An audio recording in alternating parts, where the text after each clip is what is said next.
50 years ago, a great American in whose symbolic shadow we stand today signed the Emancipation Proclamation.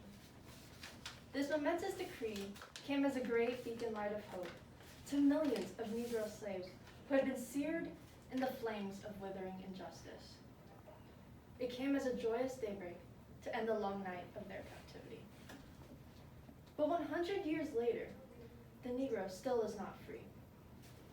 100 years later, the life of the Negro is still sadly crippled by the manacles of segregation and the chains of discrimination. 100 years later, the Negro lives on a lonely island of poverty in the midst of a vast ocean of material prosperity. 100 years later, the Negro is still sadly languished in the corners of American society and finds himself in exile in his own land. And so we've come here today to dramatize a shameful condition. In a sense, we've come to our nation's capital to cash a check. When the architects of our republic wrote the magnificent words of the Constitution and the Declaration of Independence, they were signing a promissory note to which every American was to fall heir. This note was a promise that all men, yes, black men as well as white men, would be guaranteed the unalienable rights of life, liberty, and the pursuit of happiness. It is obvious today that America has defaulted on this promissory note, insofar as her citizens of color are concerned. Instead of honoring this sacred obligation, America has given the Negro people a bad check, a check which has come back marked insufficient funds. But we refuse to believe that the Bank of Justice is bankrupt. We refuse to believe that there are insufficient funds in the great vaults of opportunity of this nation. And so we've come to cash this check, a check which will give us upon demand the riches of freedom and the security of justice. We've also come to this hallowed spot to remind America of the fierce urgency of now. This is no time to engage in the luxury of cooling off, or to take the tranquilizing drug of gradualism. Now is the time to make real the promises of democracy. Now is the time to rise from the dark and desolate valley of segregation to the sunlit path of racial justice. Now is the time to lift our nation from the quicksands of racial injustice to the solid rock of brotherhood.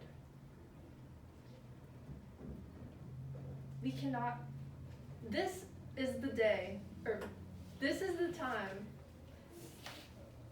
to make justice a reality for all of God's children. We cannot walk alone. And when we walk, we must make the pledge that we shall always march ahead. We cannot turn back. Let us not wallow in the valley of despair, I say to you today, my friends. So even if we face the difficulties of today and tomorrow, I have a dream. It is a dream deeply rooted in the American dream.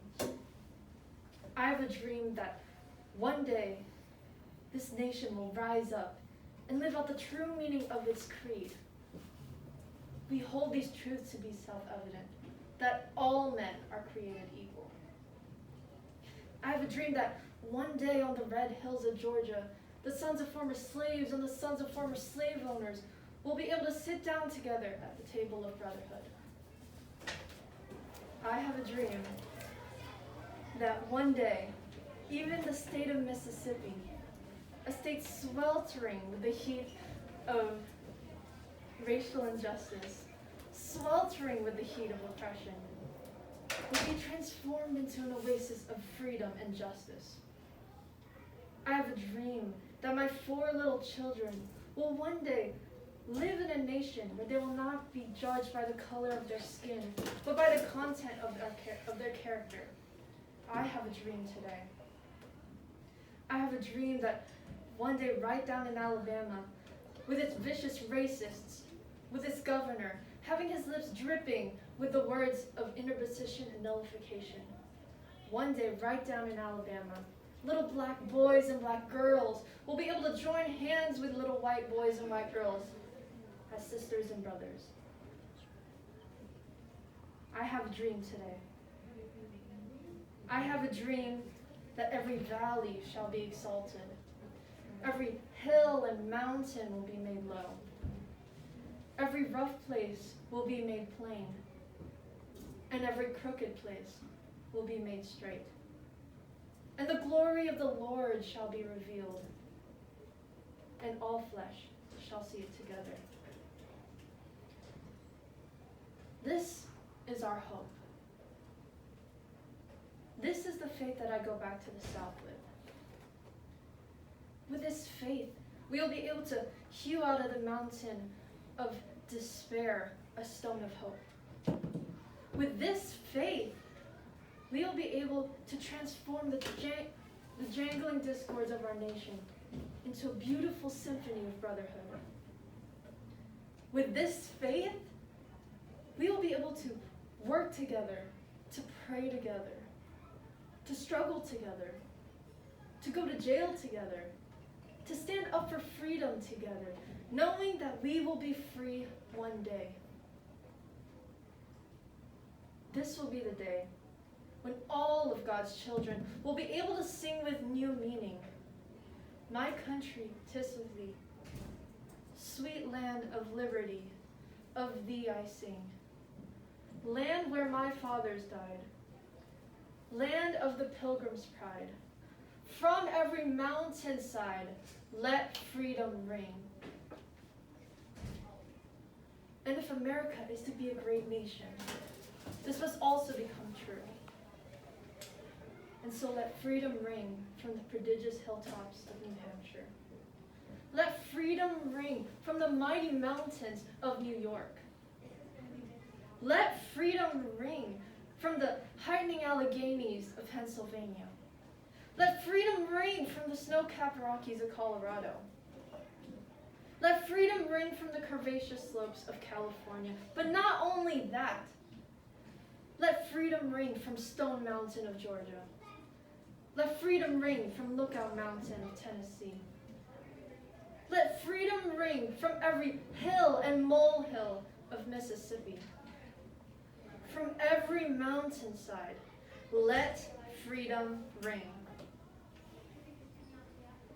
And when this happens, when we allow freedom ring, when we let it ring from every village and every hamlet, from every state and every city, we will be able to speed up the day that all of God's children, black men and white men, Jews and Gentiles, Protestants and Catholics, will be able to join hands together and sing of the words of the old Negro spiritual.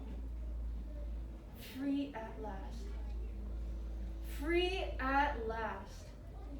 Thank God Almighty, we are free at last.